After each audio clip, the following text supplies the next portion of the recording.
What will the future of automation in your accounts payable function look like? We've got a distinguished panel of experts who will give you some insights. Make sure you stick around to the end when they share their best advice as well as issues you should look for when looking for an automation solution.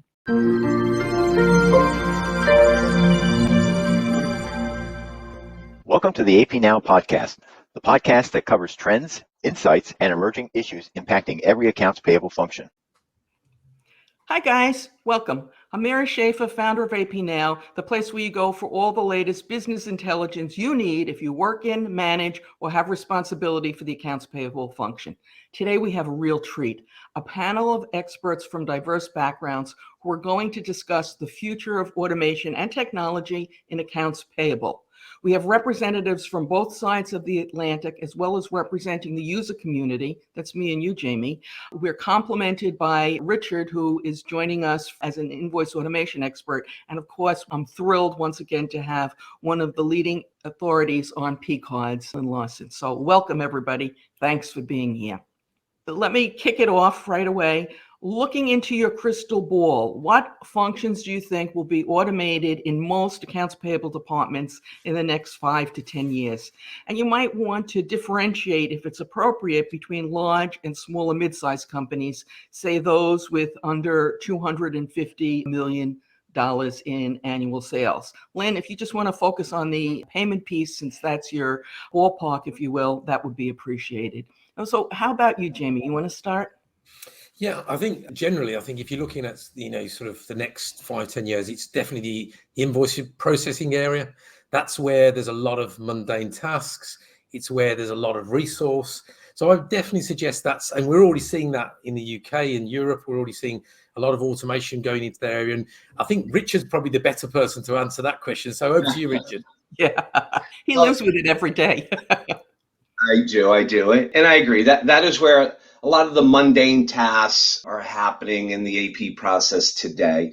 We've already seen the largest companies on the planet have adopted a lot of strategies.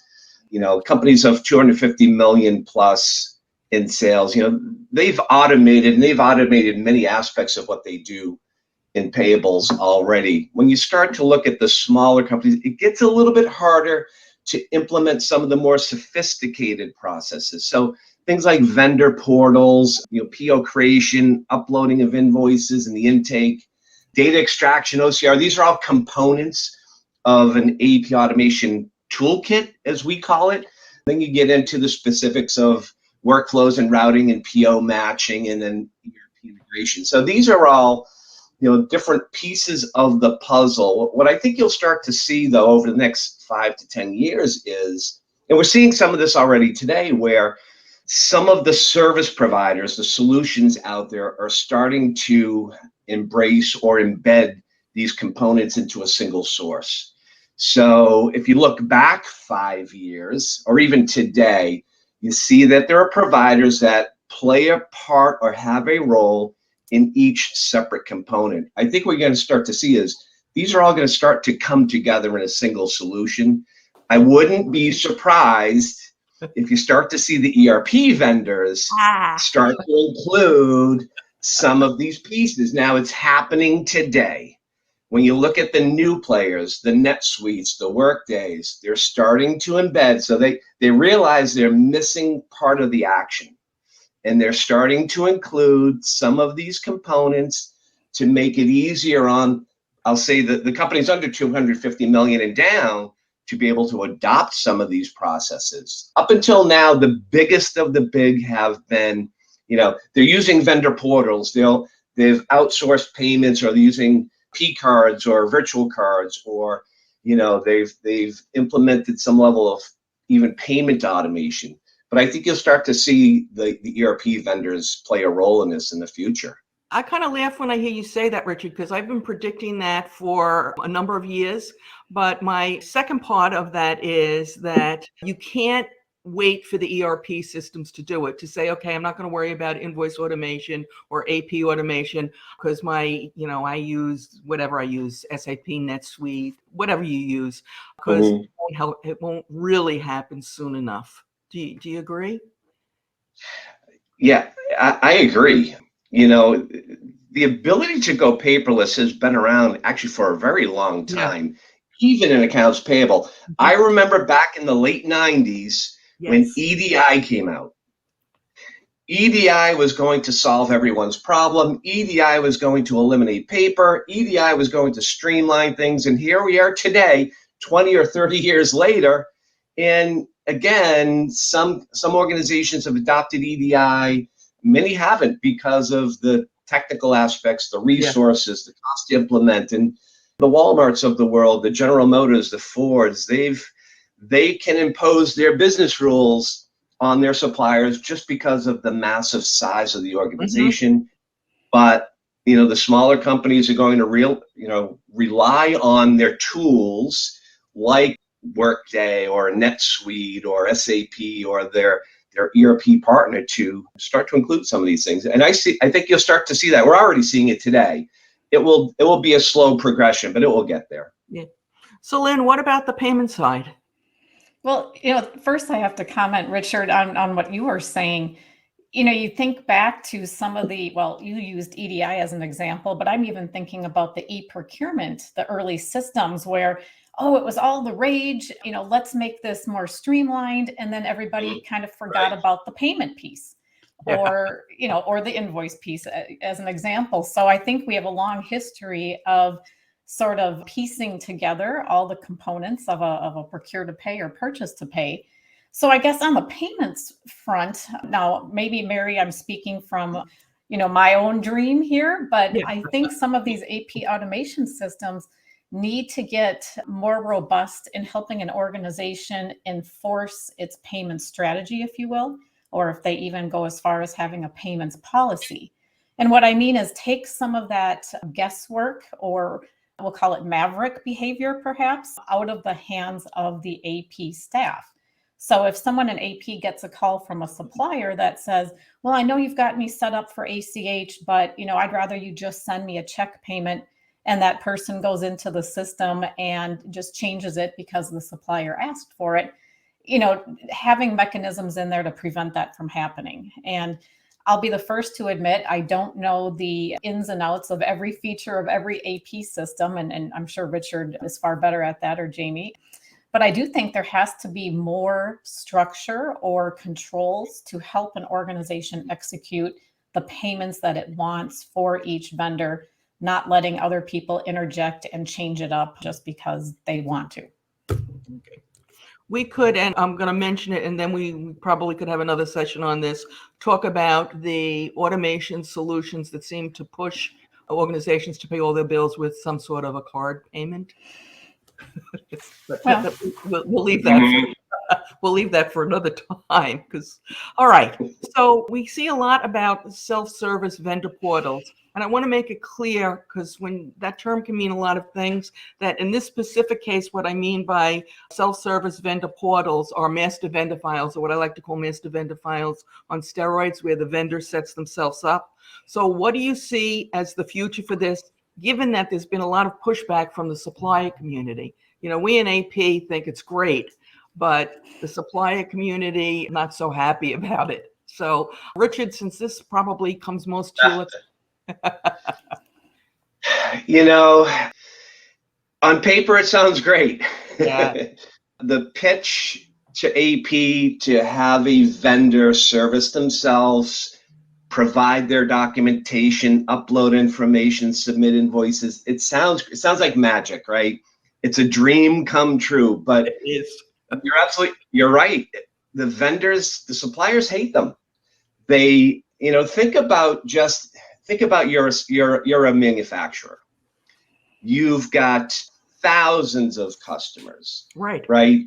Each one uses a different vendor portal. Just imagine the massive amount of logins, the data, now systems you've got to upload and keep track of. And then now let's throw in the last 18 months of employee turnover. Who's responsible? How do you manage that? So suppliers, you're right, there's a lot of pushback, because once you start to force them into using and submitting their own information, managing this data, now you've just burdened them with more tasks, more work, more more systems that they've got to manage on their own, and they just are pushing back. It's not the magic that it was meant to be. AP has the idea, vendors don't. I see this playing out in one of two ways, and I don't have a strong opinion. One is the vendors will win and they just will stop doing it. I had one credit manager scream at me at a credit function when I was talking about this, about how wonderful they were. She screamed, "I have 6,000 customers. Do I have to go into every single one?" And I was like, oh, well, she's got a point. So this can either become credit or accounts receivable function where they actually hire somebody to do it, or they just don't do it anymore. It also helps with the change my bank account fraud, because the vendor would go in and change it themselves. So who do you think is going to win, Richard? Oh, I don't know. I think the suppliers are going to win in the end. Okay. I really do. I think that when push comes to shove, they'd rather just press a button and send an email and call it a day. Me too. Lynn, what do you think? Well, I agree. I mean, I can even speak as a supplier, being that I'm a consultant in the commercial card space. What I found, one of my craziest stories is one of my customers had me use such a solution, and they gave me a PDF of instructions. So, I know, Mary, in your podcasts, you've talked about, give suppliers some training. Yeah. But I had a PDF, and so I'm diligently following the instructions. The instructions were wrong. And so I know you have all used the example of, say, a manufacturer with thousands of customers and potentially using just dozens and dozens of systems. But even as a small supplier like I am, it's tedious. I spent just a huge amount of time basically telling my customer that their instructions to their AP automation system were wrong. I said, these aren't right, and help me, figure out what I need to do to get myself set up so, we can do business together. So as a supplier, already suppliers are, I think, disenchanted maybe by all the different, hoops that they're kind of forced to jump through in many cases. So there has to be something where, both sides benefit and there's some common ground. So not a winner or loser per se, but we've got to take the burden off suppliers. Right. Okay. And Jamie, do you see the same thing over in the UK? We do. But let me answer this from a user perspective. That's probably the one. So from a solutions point of view, I get it, and from a supplier's point of view or customer's point of view. But from an AP practitioner point of view, our community absolutely think it's best practice to have some form of front-end onboarding solution of some sort. Because let's be honest, the issue that we always face is poor communication at the start, which creates all the issues for the process with accounts payable, procure to pay. So the better quality data you get at the very front of the process, it will mean better quality data further down. Now, but I do agree with Richard and Lynn's points on, who wants to sign into 6,000 different vendor portals?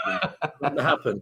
But I would say that, what Richard mentioned earlier about ERP systems taking the lead, I can definitely see, your SAPs of the world having better vendor boarding solutions, because that would make sense. Because if they rolled that out across their platforms, you'd have one platform to load yourself onto rather than multiple third-party vendors. But from a user perspective, it is absolutely best practice to have some front-end onboarding system because it's better quality data. Yeah, it is. It is. I've actually heard from some of my credit friends that some suppliers are actually having to hire somebody to actually input this. And when I heard that, I thought, well, that's a great opportunity for an AP person. It's a great job since they probably understand the portals better. And so maybe we'll see some more of that. All right. Before we continue, perhaps each of you could take a moment to introduce yourself and your organization. And for our listeners, we've got links to these organizations in the show notes below. So Lynn, why don't you lead off? Thanks, Mary. Well, as I've alluded to already, I've been in the commercial card space. I stopped counting at year 20, but it's been more than 20 years. Started on the practitioner side, managing a P card and travel card program for an organization. So I'm well aware of some of the pains that the user side goes through in all these different topics. And then most recently, well, I guess it's been more than 7 years now, I have been working. Recharged Education is a consulting organization that I started. Okay, and Lynn works with both end users and Providers. service providers. Right. So Richard is here wearing two hats, I guess, as is Jamie. He has a LinkedIn group which you can tell us Mhm. about, and you work for an AP automation company. So why don't you tell us about both? Yeah, and thank you for doing this today and inviting me. Appreciate it. So, I'm the founder of the Accounts Payable Best Practices group on LinkedIn. That group's been in place for a number of years now. We've grown to 15,000 members worldwide. All day long, I get messages from people all over the globe who are thinking about or investigating and exploring ways to improve their payables process. And it's not even just about AP automation. I get all types of questions and asking about best practices, and they share questions and comments and feedback even to other group members. So it's a great group. If you're not a member, if you're watching this today, I'd encourage you to take a look. And if you think there's something here for you, click the join button. A lot of great information out there. The flip side of that hat is that I am an AP automation consultant. So I do work for Vision 360 Enterprise is our solution used by our clients for exactly what we're talking about today in many of these areas. So I do this oftentimes during a meeting. I say when I started working with AP clients, I had some hair on my head. That's how long it has been. I don't want to date myself, but I've been doing this a very long time and work with clients and companies all around the globe. And it's really about helping them improve their processes. So AP automation is a great fit, and it just continues to be. So been doing this a long time and happy to be here today. Great. We're happy to have you. And Jamie, you've got a little bit of a different background. I have indeed. I've got a similar hairstyle to Richard, though, I'd say. Probably it's the accounts payable world. It makes us lose our hair.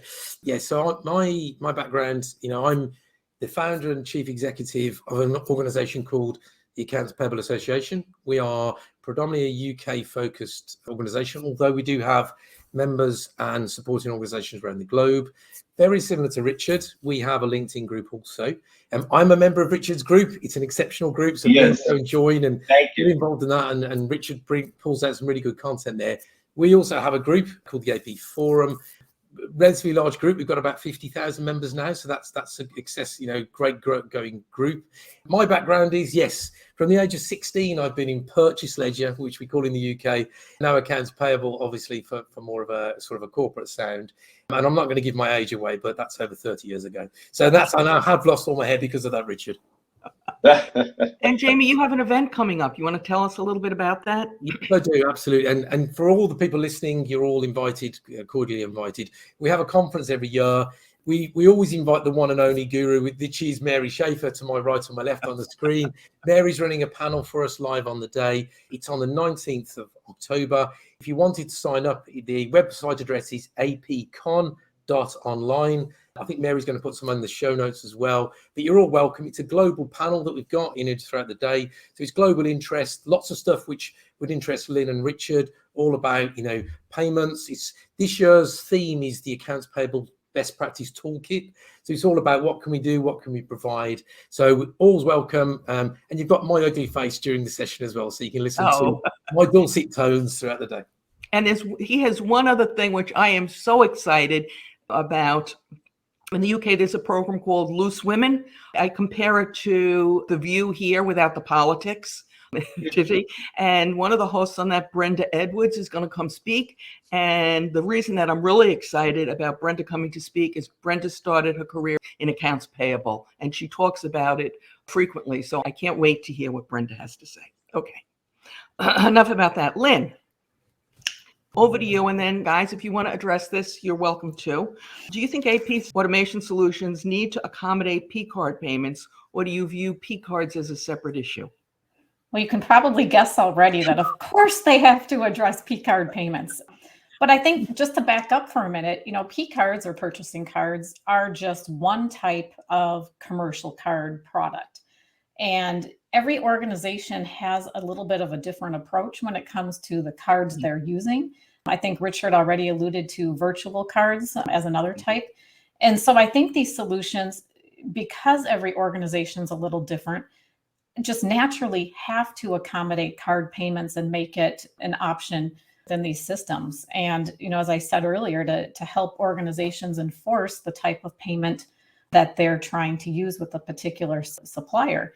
Now, if someone says, well, P-cards should be separate, again, I think that could stem from the intent, if you will. When P cards first started, they were intended to take invoices out of AP. And so some might say, well, then you don't want them in an automation solution. But again, you don't know how an organization is using a P card. All of you know this, will have someone in accounts payable that still will pay a vendor via a P card. Even though in a perfect world, you're using P cards for, maybe smaller purchases, and it does reside outside of the AP realm. But not knowing that, I think AP solutions need to be flexible. They need to accommodate whatever choices an organization wants to use. Okay. Richard, do you want to weigh in on that at all? Or you Well, bow to Lynn's expertise?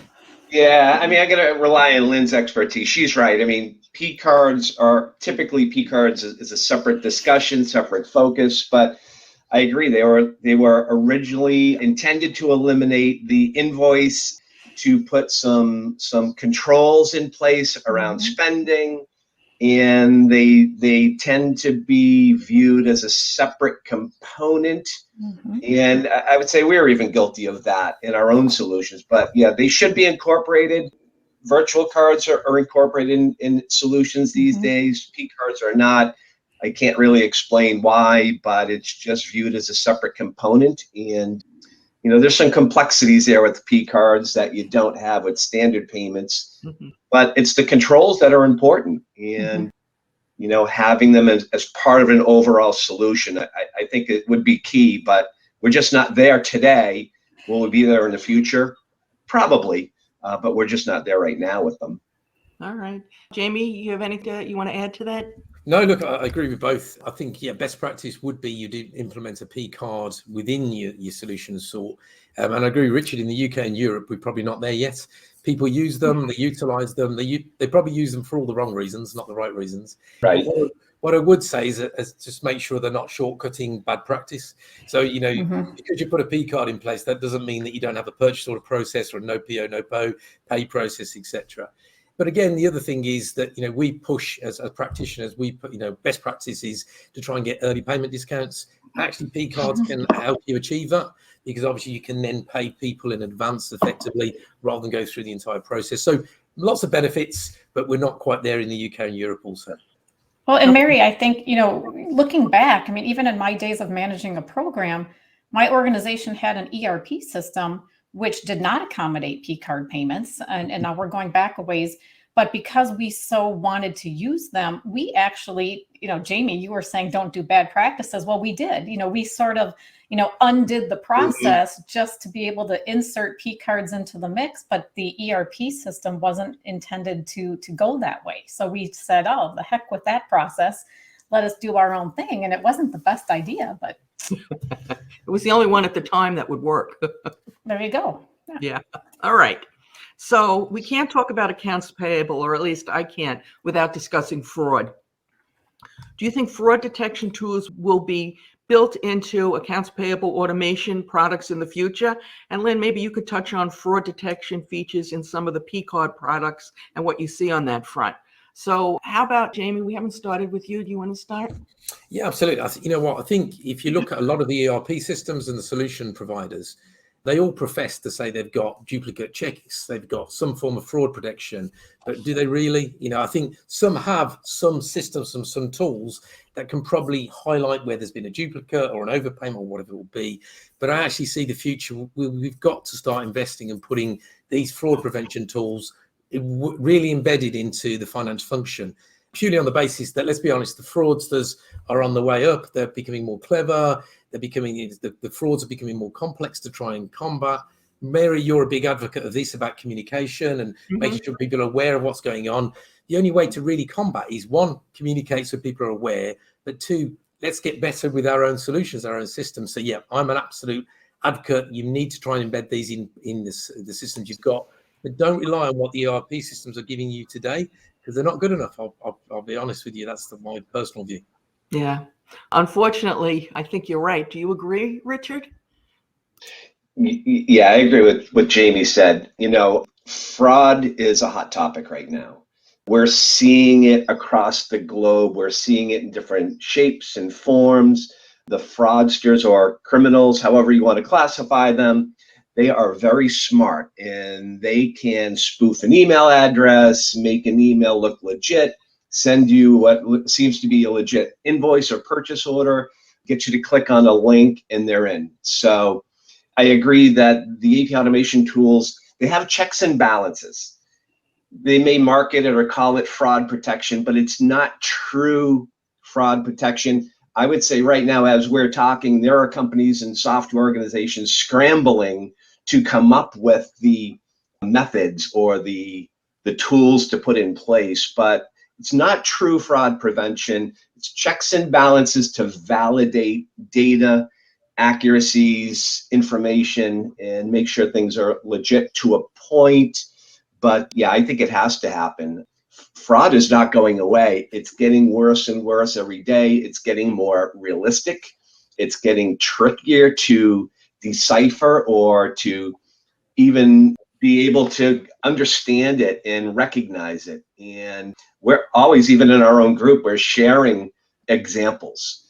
People send me examples. I got an email, even myself, not too long ago, from an accounts payable department who will remain nameless, where it asked me for an updated, invoice, and wasn't even a client.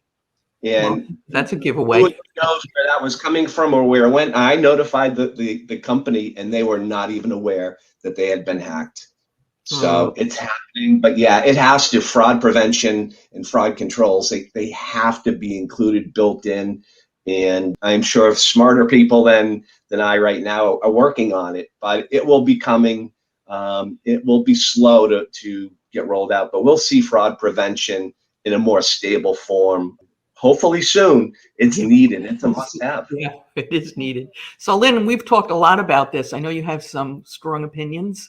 Well, I agree already with what's been said, but your question made me think about all the robust third-party auditing solutions that exist today, not just for card transactions, but many of them also can address, invoices and payments. So I'm thinking if there is a component in these AP automation solutions that can not only look for, say, duplicate payments, as Jamie mentioned, but also try to identify things that look like anomalies within the invoice.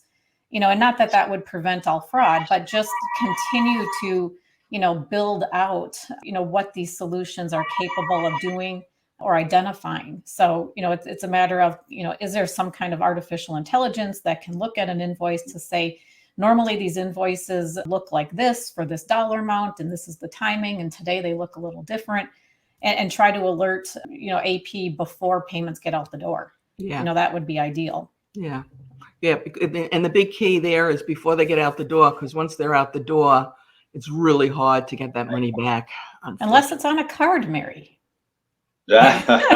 I'll put my plug in for using card payments that have some of these more robust fraud protections. That You is stepped very right good- into that. Yeah, I know I did.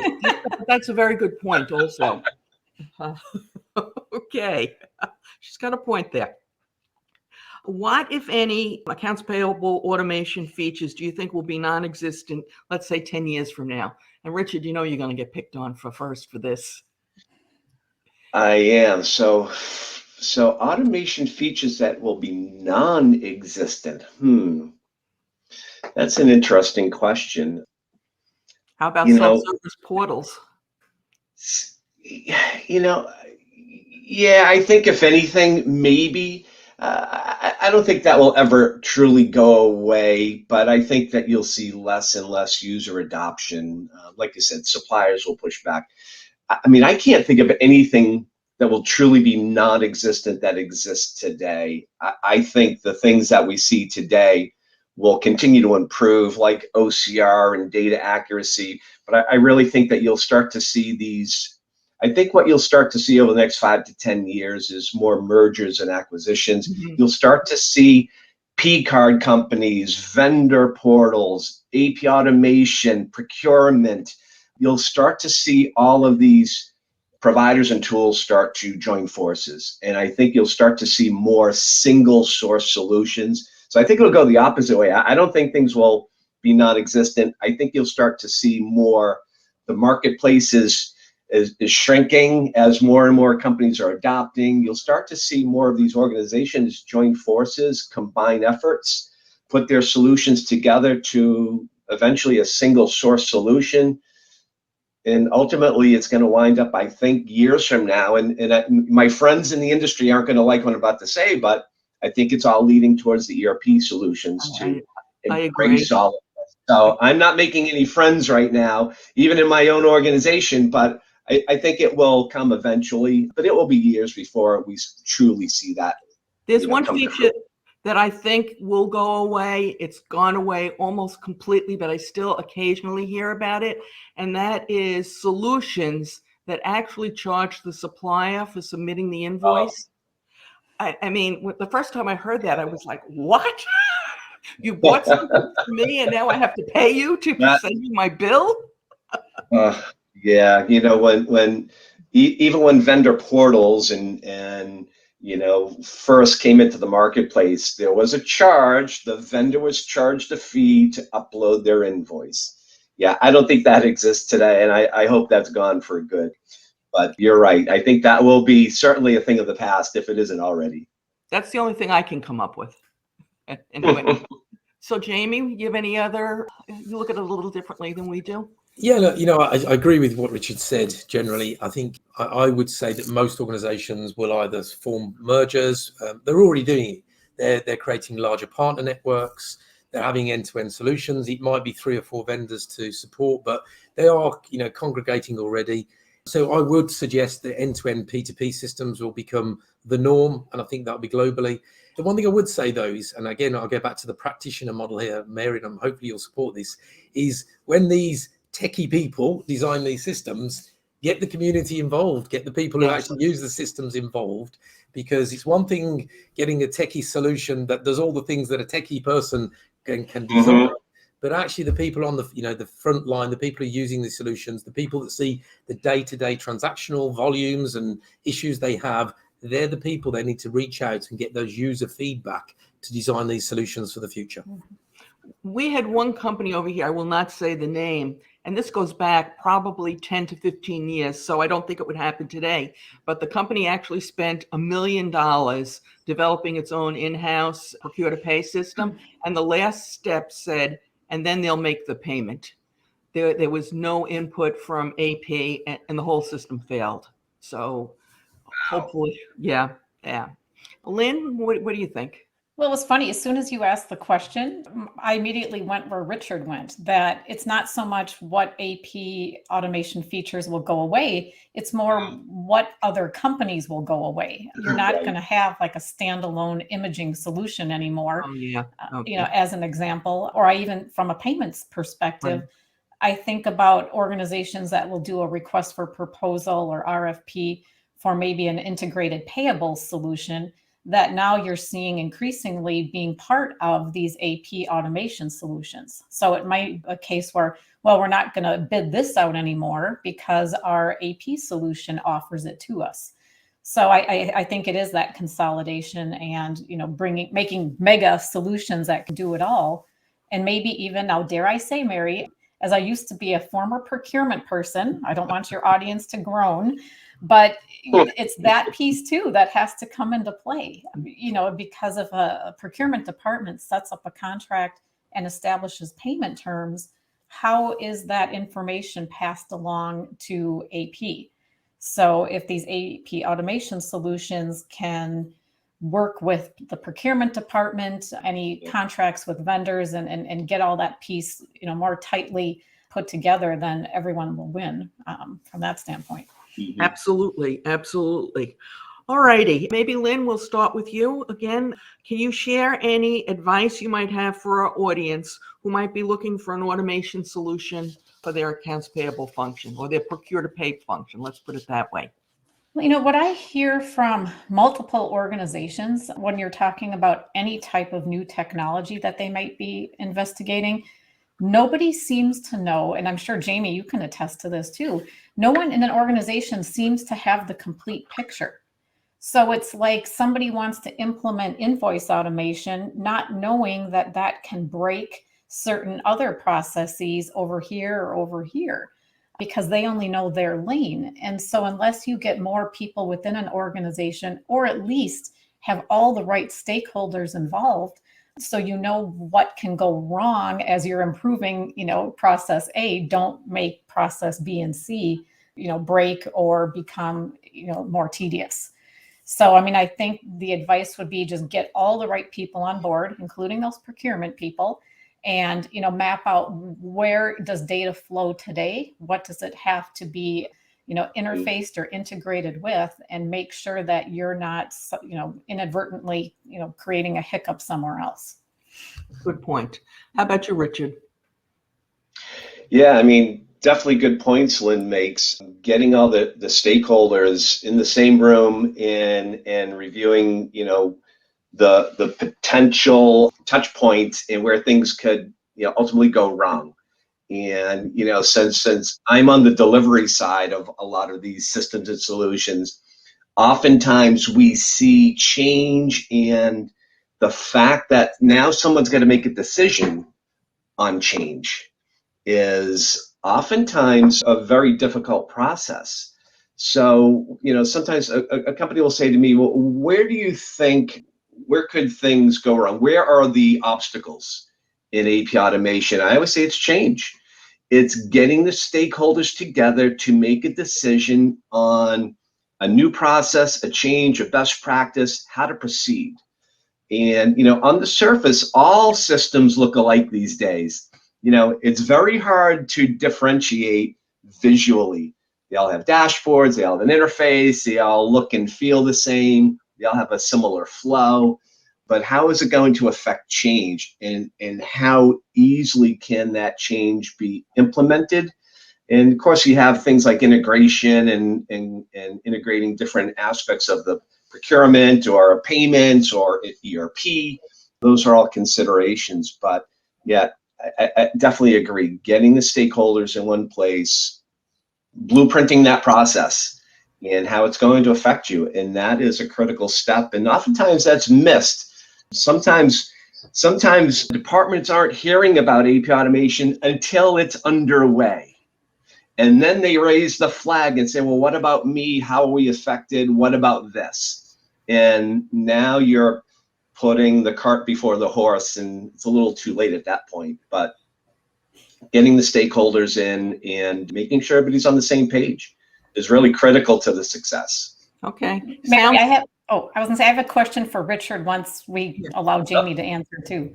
Okay. Okay. Pressure, Jamie. It's your turn. Look, I'm a couple of points. I agree with both, again, what Lynn and Richard have said. I liken, choosing an automation or going down that road is like going to the gymnasium, going to the gym to try and work out and get fit. But there's a saying in the UK, and it says you can't outrun a bad diet. So it's the same with processes. Don't try and put an automation solution in if you've got a bad process. It won't fix anything. Look at your processes, get your people together, fix the processes, and then hopefully what the automation solution will do is improve the process, not fix it. That's the number one. But when it then comes to actually choosing a solution partner, no doubt you'd all want to speak to Richard because he'll want to sell you something. But ultimately, it's as Richard, you want somebody that's going to talk to you honestly.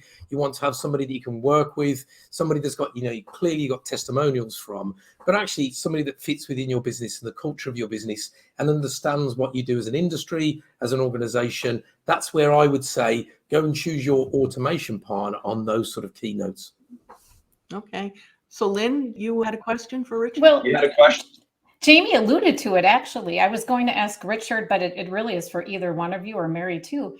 Given that so many of these systems look alike, in terms of feature, yep, check, then what do you think the biggest differentiators are when you're choosing a solution? But Jamie just pointed out you have things like the cultural fit and their ability to understand what you're trying to accomplish. But I don't know if, Richard, you can add to that. Is it the customer service? Well, I hate when I hear the answer, Richard, the price. Oh. The price often has an effect. Price is usually down. When I ask people where do the things fall in order of importance, usually price is down here. Yeah, they all look alike. You'll hear pitches about they all do very similar things. ease of use, the experience of the organization. Is it a cultural fit? Does it feel like an accounts payable process? Jamie said early on about systems developed by techies. A lot of these systems out there they're developed by techies who have never touched an invoice or processed an invoice in their life. So, does the system flow and feel like an accounts payable process? Now, a lot of them do, a lot of them don't. And user adoption is critical. Yeah. If the user community, and we've all been involved in rollouts of systems and solutions and softwares where we hated it, right? We don't want to use it. Having a piece of paper was easier than having to sign up for a vendor portal, submit my information, and jump through hoops. So, it's got to be easy. It's got to feel like an accounts payable process. But I would say probably the most important aspect is the service after the sale, right? It's when things aren't working properly, when there are questions, when we need change, when the process that we thought would fit doesn't fit anymore, when procurement says this isn't working for us. How do we make those changes, and will that provider be there to help and assist? And most of the time, that is the biggest differentiator, is that will they be there to help when you need it? Because everybody's going to need some help. Yeah, you're not going to know that answer until you're underway. And I tell everybody that, whether it's through references and reference checks and conversations with current users, make sure that organization is going to be there to help you when you need it the most. And that is critical. That's a very good point. Good question, Lynn. If you are looking to avoid some unpleasant surprises with your automation solutions, you might like episode 79, which focuses on that very issue. On YouTube, a link will appear to the left. And don't forget, there's links to everybody's profiles and services and Jamie's conference below. As always, I very much appreciate your thumbs up, your comments, and your shares. So a huge thank you not only to our panelists, but to all our listeners who do so.